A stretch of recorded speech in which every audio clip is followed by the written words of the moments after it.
स्वागत है आपको हमारे इस YouTube चैनल में। आज की इस वीडियो में हम पढ़ने वाले हैं बैंक के इतिहास के बारे में। तो आखिरकार बैंक की जरूरत क्यों पड़ी, बैंक रुपये कैसे कमाता है और साइकिल ऑफ इकोनॉमी जो होता है बैंक की, वो कैसे कंप्लीट होता है, किस प्रकार से कंप्लीट होता है, इन सारे बातों को आज की इस वीडियो में जानेंगे। और इसके साथ साथ ही कुछ MCQ भी जानेंगे। आज जो इस वीडियो में आप पढ़ेंगे तो उसका जो मतलब क्वेश्चन होगा ऑब्जेक्टिव टाइप का, वो भी करने का प्रयास करेंगे। तो सबसे पहले हम सिग्निफिकेंस ऑफ बैंक को लेकर कुछ जान लेते हैं।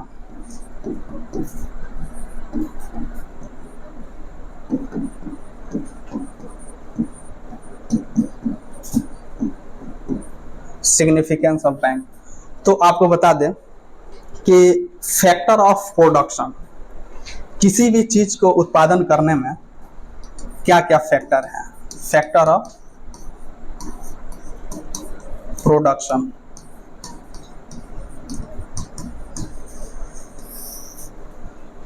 तो देखिए रटने के लिए तो आप रट लीजिएगा कि फैक्टर ऑफ प्रोडक्शन में क्या क्या है। तो लैंड का जरूरत पड़ता है, लेबर का जरूरत पड़ता है, कैपिटल का जरूरत पड़ता है, एंटरप्रेन्योरशिप का जरूरत पड़ता है।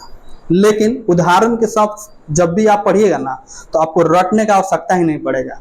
मान लीजिए आपको चावल का उत्पादन करना है। क्या चीज का उत्पादन करना है? चावल का। फैक्टर ऑफ प्रोडक्शन यानी कि किसी भी वस्तु का उत्पादन करने में कौन कौन से कारक का जरूरत पड़ता है। तो 4 कारक का जरूरत पड़ता है, लैंड, लेबर, कैपिटल, एंटरप्रेन्योरशिप। तो वो तो हो गया रटा हुआ पढ़ाई। लेकिन चावल का उत्पादन करने के लिए आपको क्या क्या जरूरत पड़ेगा, सबसे पहले हमको आप बताइए। तो अगर गांव से होंगे या शहर से होंगे, चावल तो खाते ही होंगे। फिर आप बताइएगा कि चावल कैसे उत्पादन किया जाता है। तो चावल को उत्पादन करने के लिए सबसे पहले आपको क्या चीज का जरूरत पड़ेगा? क्या चीज का जरूरत पड़ेगा? बोलिए लोग। भूमि का, यानी कि लैंड। दूसरा क्या चीज का जरूरत पड़ेगा? जब आपके पास जमीन हो जाएगा, उसमें चावल उगाना है, तो आप क्या कीजिएगा? उसमें लेबर का जरूरत पड़ेगा। लेबर क्या काम करेगा उसमें भाई? अब मान लीजिए धान का जो बीज है उसको ले जाना, खेतों तक पहुंचाना, तो ये काम कौन करेगा? लेबर ही करेगा।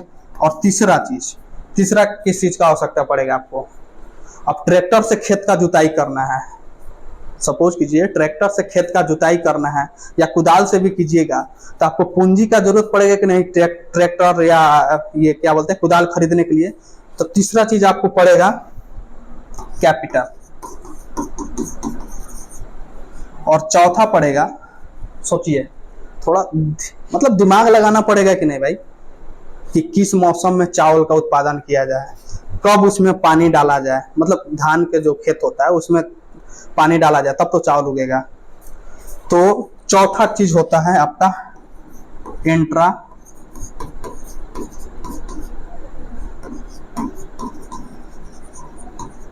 एंटरप्रेन्योरशिप। चौथा चीज, ये 4 हो गया। यही 4 फैक्टर हैं जिससे किसी भी प्रोडक्शन का मतलब किसी भी चीज का प्रोडक्शन किया जाता है। उसके कारक यही 4 हैं। कौन कौन से हैं? Land, labour, capital, entrepreneurship.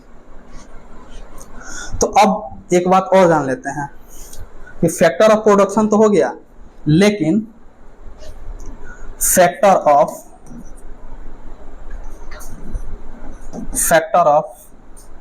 Income क्या होगा?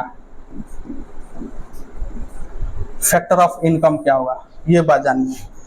तो लैंड है आपके पास, तो आप इसे किराया पर दे देते हैं, तो लैंड से क्या मिलेगा भाई? रेंट मिलेगा। लैंड से क्या मिलेगा?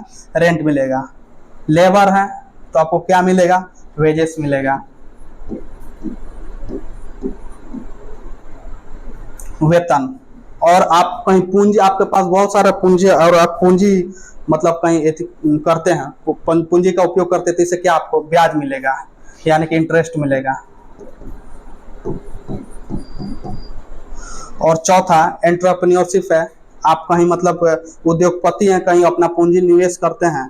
तो मान लीजिए एक छोटा सा कंपनी है और उस कंपनी में आप रुपया का मतलब अपना प्रयोग करते हैं, तो वहां से क्या होगा? आपको क्या मिलेगा? जो प्रॉफिट होगा वो आपको मिलेगा। चौथा क्या है, प्रॉफिट मिलेगा। तो एक बात ध्यान से जान लीजिए,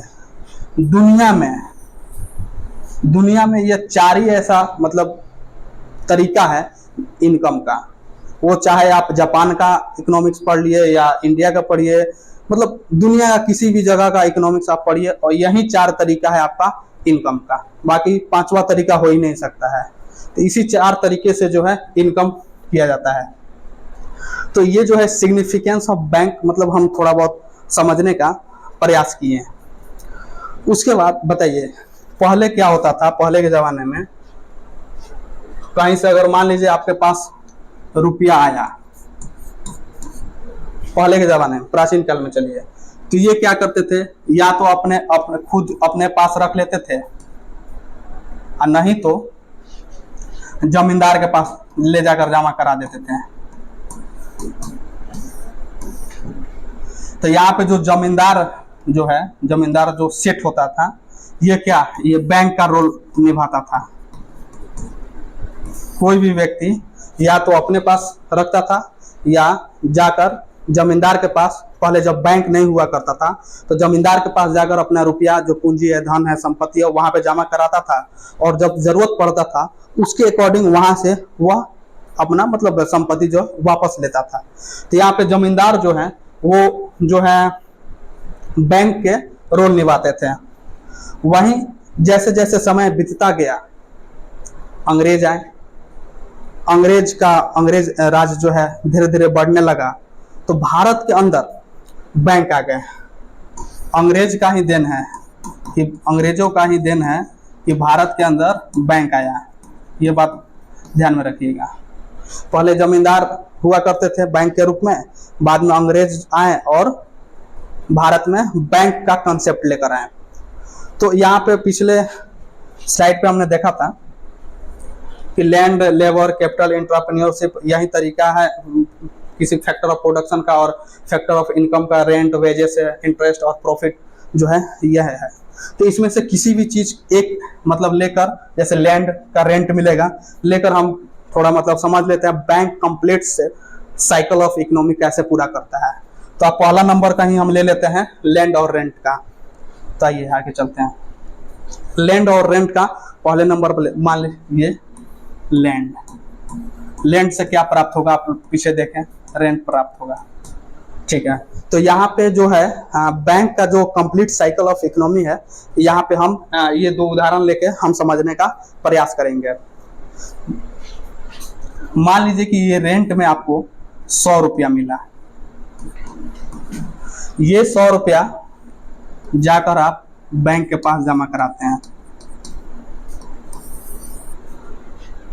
ये क्या है, ऐसे नहीं हो रहा है। बैंक के पास जाके जमा कराते हैं। उसके बाद बैंक जो है, बैंक के पास 100 रुपया है, बैंक चिल्ला रहा है, भाई साहब आओ हम तुम्हें लोन देंगे। और बैंक जो है क्या करता है, ए नाम के व्यक्ति को 100 रुपया जो है लोन दे देता है। 100 रुपया क्या देता है, लोन देता है। अच्छा से थोड़ा इसे समझिएगा। अब ए नाम का यह जो व्यक्ति है, ये क्या करता है, फिर इस 100 रुपये से, एग्जाम्पल के तौर पर चल रहा है, 100 रुपये में खैर कुछ होता नहीं है, ये क्या कर रहा है, लैंड खरीद ले रहा है। सॉरी, लैंड खरीद रहा है। और लैंड खरीद रहा है तो फिर ये ए नाम का व्यक्ति जो है लैंड को रेंट पे देगा। अब मान लीजिए फिर रेंट से उससे जो इनकम हुआ, उससे जो रुपया मिला, क्या करेगा भाई, वो फिर बैंक के पास जमा कराएगा। फिर बैंक के पास जमा कराता है। कहाँ कराता है, बैंक के पास जमा कराता है। फिर बैंक चिल्लाएगा, आ जाओ भाई, आ जाओ, हम तुमको लोन देंगे। फिर बैंक जो क्या करता है, बी नाम के व्यक्ति को क्या करता है, 100 रुपया, मतलब 100 रुपया जितना भी रुपया हो, एग्जाम्पल के तौर पे है, लोन दे देता है। फिर बी नाम का व्यक्ति जो है क्या करता है, लैंड खरीदता है। अच्छा, आप लोग सोच रहे होंगे बार बार बी नाम का व्यक्ति लैंड ही क्यों खरीद रहा है, क्योंकि हम यहाँ पे जो एक पेयर था लैंड से रेंट प्राप्त होता है, उसका उदाहरण नहीं है। इस तरह से आप सभी का उदाहरण लेके देख सकते हैं। तो ये जब फिर लैंड खरीदेगा तो इससे क्या मिलेगा, इसे बी नाम के व्यक्ति को रेंट मिलेगा। फिर जब रेंट इसे मिलेगा तो फिर ये कहाँ जाएगा भाई साहब, फिर दौड़े दौड़े आएगा बैंक के पास, आ जाओ। आ जाओ। बैंक के पास आया, फिर बैंक के पास जमा करा दिया ये 100 रुपया। फिर बैंक चिल्ला रहा है आओ आ जाओ आ जाओ आ जाओ। फिर बुला कर लाया। सी नाम के व्यक्ति को क्या किया, सी नाम के व्यक्ति को लोन दे दिया। 100 रुपया जो है जो देना था वो लोन दे दिया। और फिर ये क्या करेगा, इससे लैंड खरीदेगा, फिर इसे रेंट पर देगा। तो इसी प्रकार से आप क्या देख रहे हैं, यह एक प्रकार से जो है बैंक जो है, बैंक यहाँ पे क्या कर रहा है, एक प्रकार से bank completes cycle of economy को पूरा कर रहा है। कंप्लीट साइकिल ऑफ इकोनॉमी को बैंक पूरा कर रहा है। अब आपके मन में कोई दिक्कत है क्या? अब आपके मन में ये सवाल आ रहा होगा, भाई साहब आखिरकार बैंक रुपया कैसे कमाता है? तो ये बात को हम बहुत अच्छे तरीके से समझेंगे, वो भी उदाहरण के साथ, और गारंटी है कि आज के बाद से आपको कोई डाउट रहेगा ही नहीं कि बैंक के पास रुपया कैसे आता है, बैंक आखिरकार रुपया कैसे कमाता है। तो आइए समझने का प्रयास करते हैं। मान लीजिए कि यह आपका हो गया,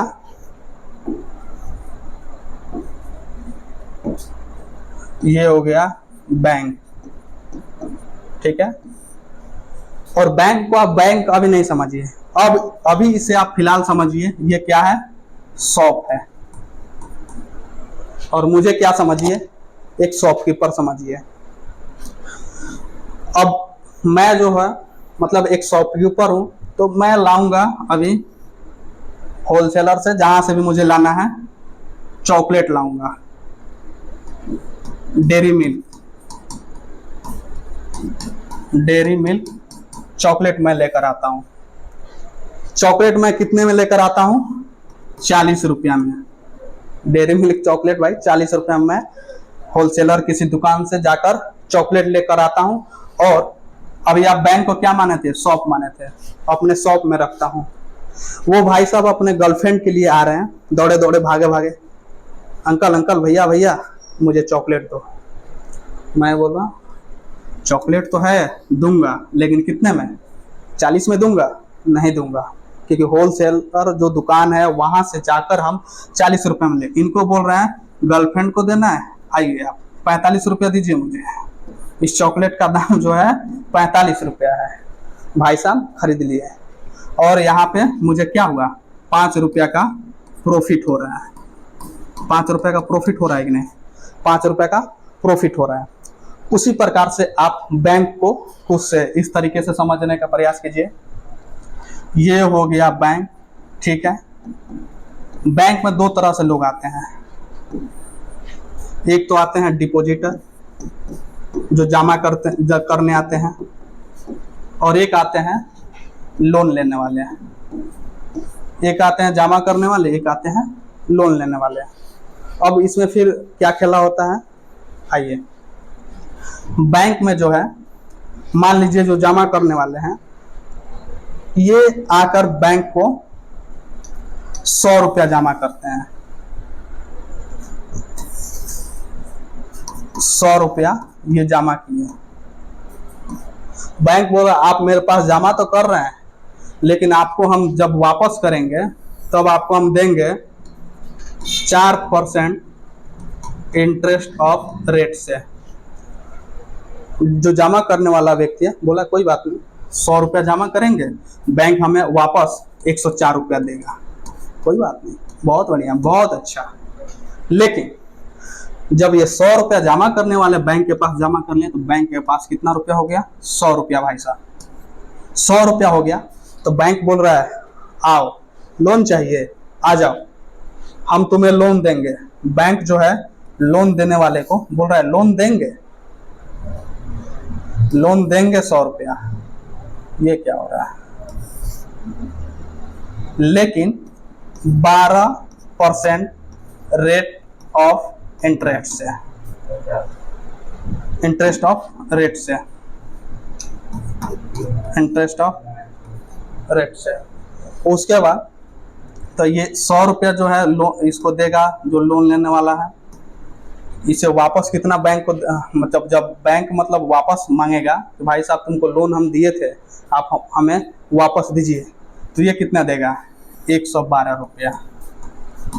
112 रुपया। अब बताइए, 100 रुपया दिए थे तो 104 रुपया इधर मतलब दे रहा है, लेकिन वहीं 112 रुपये जब लेने का बारी आ रहा है तो 112 रुपया ले रहा है। तो ये 8 रुपया का क्या है? बैंक के लिए प्रॉफिट है। 8 रुपया का ये क्या है? बैंक के लिए प्रॉफिट है। इसी प्रकार से जो है बैंक रुपया कमाता है। उसके बाद अब आइए हम जानते हैं आज इस वीडियो में जो हम शुरू में बात किए थे, ये तो हो गया कि बैंक की ज़रूरत क्यों पड़ी और बैंक रुपया कैसे कमाता है। कुछ बोल रहे हो क्या? ठीक है, बैंक की ज़रूरत क्यों पड़ी और बैंक मतलब रुपया कैसे कमाता है, तो ये बात हो गया। लेकिन हमें वीडियो में शुरू में ही हम बात किए थे कि हमें बात करना है हिस्ट्री ऑफ बैंकिंग का, बैंक का इतिहास क्या है। तो सबसे पहले के बारे में तो बातें हैं कि बैंकिंग का हिस्ट्री क्या है। तो सबसे पहले आपके ध्यान में आ रहा होगा कि विश्व का सबसे पहला बैंक कौन था। तो वर्ल्ड फर्स्ट बैंक जो है बैंके मोंटे डी पैची डी सियाना, यह एक प्रकार के इटालियन लैंग्वेज है जो जिसे मैं अपने अकॉर्डिंग पढ़ दिया, आप अपने अकॉर्डिंग इसे देख लेना। इसका जो है इस वर्ल्ड का फर्स्ट बैंक का जो है हेडक्वार्टर जो है इटली में था और यह 1472 में बना हुआ था। यहाँ पे स्टिल एग्जिस्टिंग लिखा हुआ है, यानी कि तब से लेकर अभी तक ये बना हुआ है। उसके बाद फिर से अगर बात करें हम वर्ल्ड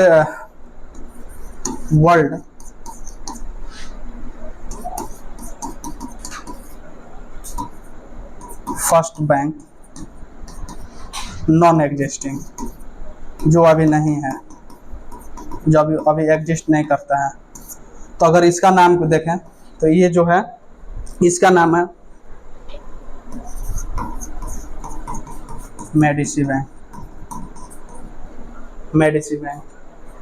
और ये जो है 1397 में बना था इटली में।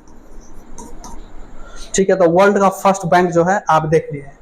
तो अब आपके ध्यान में आ रहा होगा कि भाई वर्ल्ड का तो देख लिए पहला बैंक, लेकिन इंडिया का पहला बैंक कौन था भाई?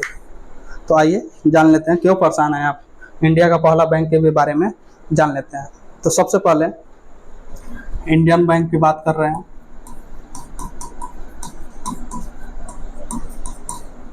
इंडियन बैंक है तो इंडिया का first bank, India's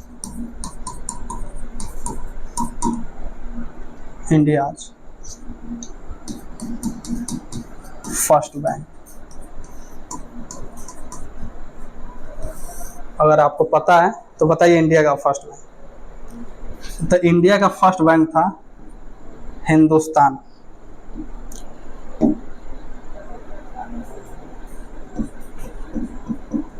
Hindustan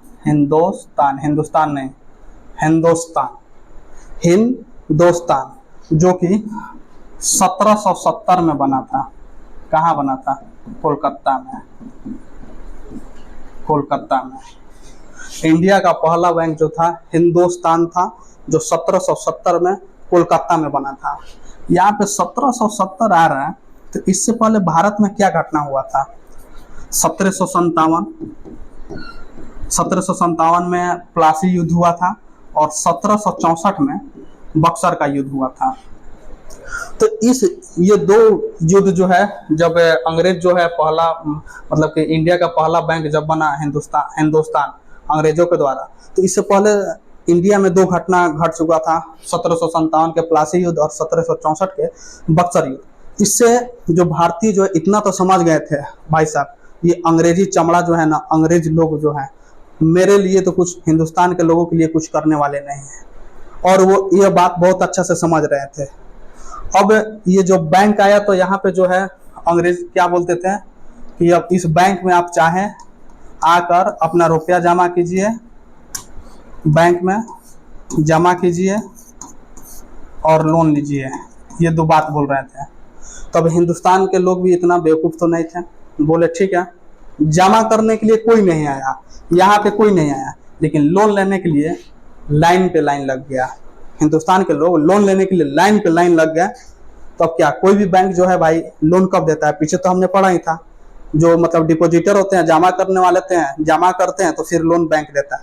bank तो रुपया छापता उपता है नहीं, तो ये लोग लाइन में लोन के लिए लग गया, तो फिर कहाँ से बैंक लोन देगा भाई, लोन नहीं दे पाया। और इस प्रकार से ये बैंक जो है, हिंदुस्तान जो बैंक था, ये फेल हो गया। ये फेल कैसे लिखा गया, फेल हो गया, ये बैंक नहीं चल सका, नहीं चला। अब एक चीज का जब पैसेंस नाम का कोई चीज जब आए ना आपके सामने, तो सबसे पहले अंग्रेज को याद कीजिएगा। भाई साहब, अंग्रेज के अंदर इतना पैसेंस था कि वो 1600 ईस्वी में आते हैं भारत, 1608 में अपना इंडस्ट्री लगाते हैं, और 1757 में यहाँ पे पहला युद्ध करते हैं। इतना सब्र कौन करेगा, अंग्रेज ही कर सकते हैं। आप और हम तो 2 दिन में मतलब इधर उधर हो जाते हैं, भटक जाते हैं, इतना सब्र नहीं कर पाते हैं। अगर सब्र नाम का कोई चीज सीखना हो तो ये अंग्रेज से ही सीखना चाहिए हमें। उसके बाद जो है क्या होता है, आइए आगे देखते हैं।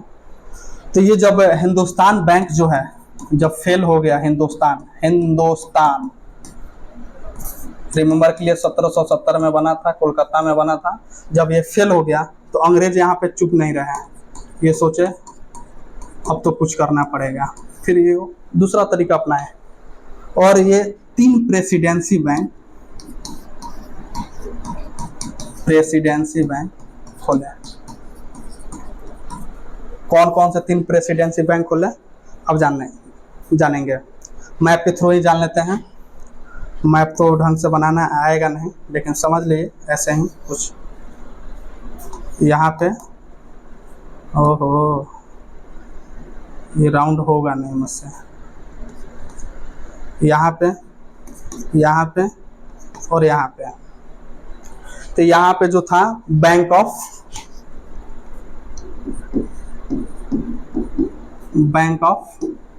बंगाल, और यहाँ पे था बैंक ऑफ मद्रास।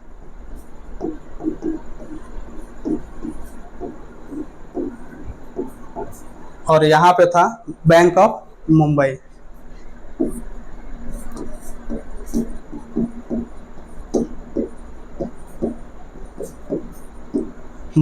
सबसे पहला बना बैंक ऑफ बंगाल। ये इससे मतलब बंगाल से पहले इसका नाम था बैंक ऑफ कोलकाता, तो कोलकाता ही लिख लेते हैं। अब देखेंगे कब इसका नाम बदल के चेंज किया गया। तो बैंक ऑफ कोलकाता जो है 1806 में बना, और बैंक ऑफ मद्रास जो है, बैंक ऑफ मद्रास 1843 में, और बैंक ऑफ मुंबई जो है 1800 यूज कर दिया सर। अब बैंक ऑफ मुंबई जो है 1840 में। पहले सबसे ऊपर ये है, उसके बाद ये है, उसके बाद ये है। इस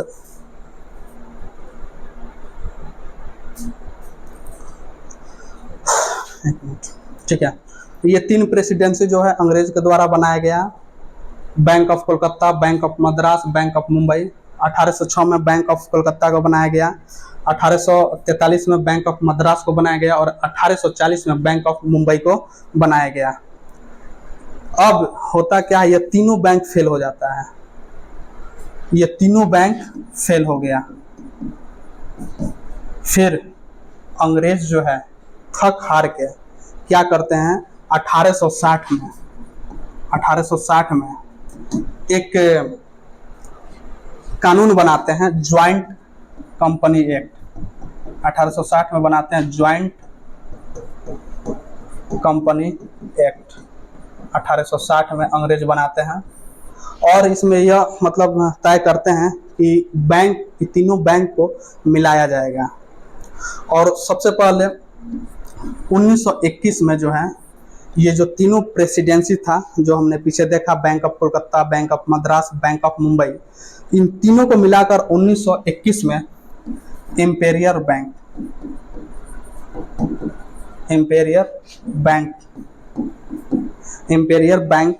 ऑफ इंडिया बनाया गया। इन तीनों प्रेसिडेंसी को मिलाकर इंपीरियल बैंक ऑफ इंडिया को बनाया गया, जिसे जुलाई 1955 में इंपीरियल बैंक का नाम बदलकर एसबीआई यानी कि स्टेट बैंक ऑफ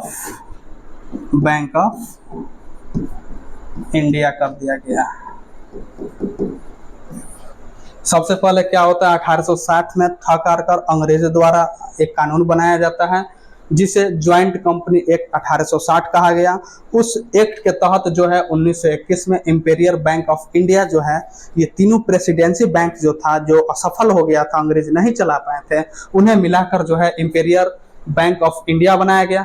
और यहाँ तक ही समाप्त नहीं होता है, जुलाई 1955 में जो है इस बैंक का नाम बदलकर एसबीआई कर दिया गया यानी कि स्टेट बैंक ऑफ इंडिया कर दिया गया। तो अब कुछ क्वेश्चन कर लेते हैं जो अभी आपने पढ़े देखे। तो आइए अब आपका टेस्ट कर लेते हैं। एसबीआई को पहले किस नाम से जाना जाता था? तो इसका जवाब होगा इंपीरियल बैंक ऑफ इंडिया। ये पहला क्वेश्चन। दूसरा, कितने बैंकों का मिक्सचर था? कितने बैंक का मिक्सचर था? कौन, एसबीआई या इंपीरियल बैंक? तो इसका जवाब होगा, आंसर होगा 3। कौन कौन, आप इसका कमेंट में जवाब दीजिए। और उसके बाद तीसरा क्वेश्चन होगा, नॉन प्रेसिडेंसी बैंक कौन सा था और कब बना? नॉन प्रेसिडेंसी, वो तो वहां पे आप देखे थे प्रेसिडेंसी बैंक, 3 गो प्रेसिडेंसी बैंक देखे थे, लेकिन नॉन प्रेसिडेंसी बैंक कब बना और कौन था, ये भी है इसमें, कौन और कब बना। तो नॉन प्रेसिडेंसी बैंक, इसका उत्तर होगा इलाहाबाद बैंक। भाई कब नॉन प्रेसिडेंसी बैंक कब बना था? तो 1865 में। उसके बाद आगे चलते हैं और देखते हैं first partially manage bank. First partially manage bank, first partially manage bank, इसका जवाब क्या होगा? इसका जवाब होगा ऑथ कमर्शियल बैंक।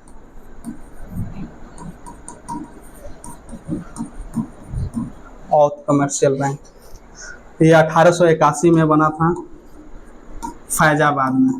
फैजाबाद कहाँ पे है? यूपी में है, वहीं पे जहाँ पे हल्ला मचा हुआ था। जो राम को लाए थे वो राम के नगरी में ही हार गए, यानी कि अयोध्या की बात हो रही थी, लेकिन फैजाबाद जो है वहाँ का क्षेत्र था। अब दूसरा क्वेश्चन और आगे देखिए इस तरह से, first completely owned bank, first completely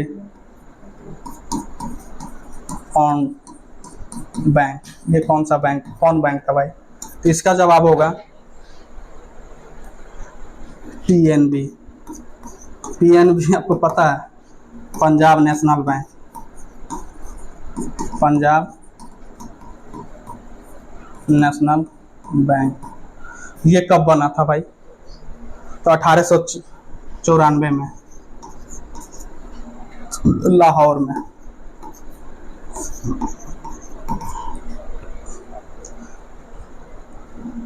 तीसरा क्वेश्चन, फर्स्ट स्वदेशी बैंक।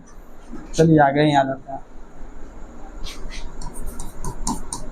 फर्स्ट स्वदेशी बैंक, स्वदेशी का क्या मतलब है यहाँ पे?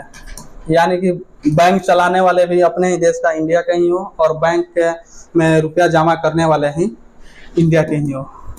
तो इसका जवाब होगा central bank of India. Central bank of India कब बना था भाई? तो ये आपको बना था 1919 में, फर्स्ट नहीं 1911 में, 1911 में मुंबई में। अब अगला क्वेश्चन फिर से है, दूसरा नंबर का क्वेश्चन है, बैंक इनॉग्रेटेड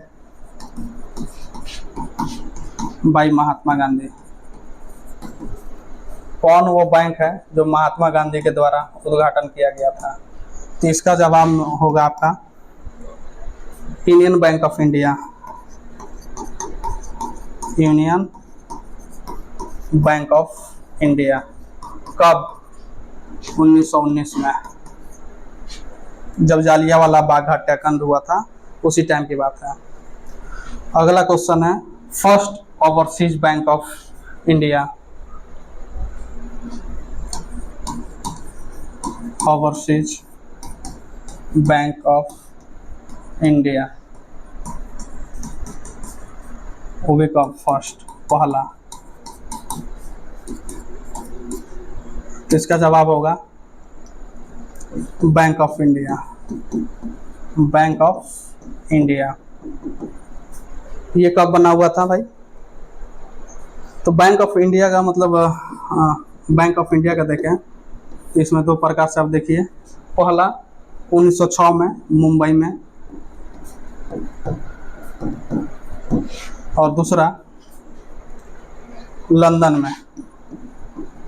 कब? 1946 में। 1946 में। इसका मतलब पहला ब्रांच था लंदन में, जो है फर्स्ट ब्रांच था ओवरसीज बैंक का।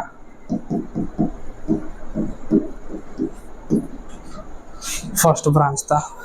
अब देखिए, ये तो थोड़ा हम चलते हैं आपको पीछे लेकर धीरे धीरे, जो अभी तक मतलब थोड़ा बहुत जो पढ़े उसको देखते हैं। इंडियन बैंक की बात करें तो इंडिया का फर्स्ट बैंक जो था हिंदुस्तान बैंक था, जिसे 1770 में बनाया गया था कोलकाता में। उसके बाद हमने देखा कि उससे पहले 1770 में बैंक बनने से पहले 1764 का जो मतलब युद्ध था वो हुआ था, जिसके कारण भारतीय लोगों को अंग्रेजों पर से विश्वास खत्म हो गया था। और अंग्रेज बोले कि बैंक में आप जमा कीजिए अपना रुपया, और आप चाहे तो लोन भी ले सकते हैं।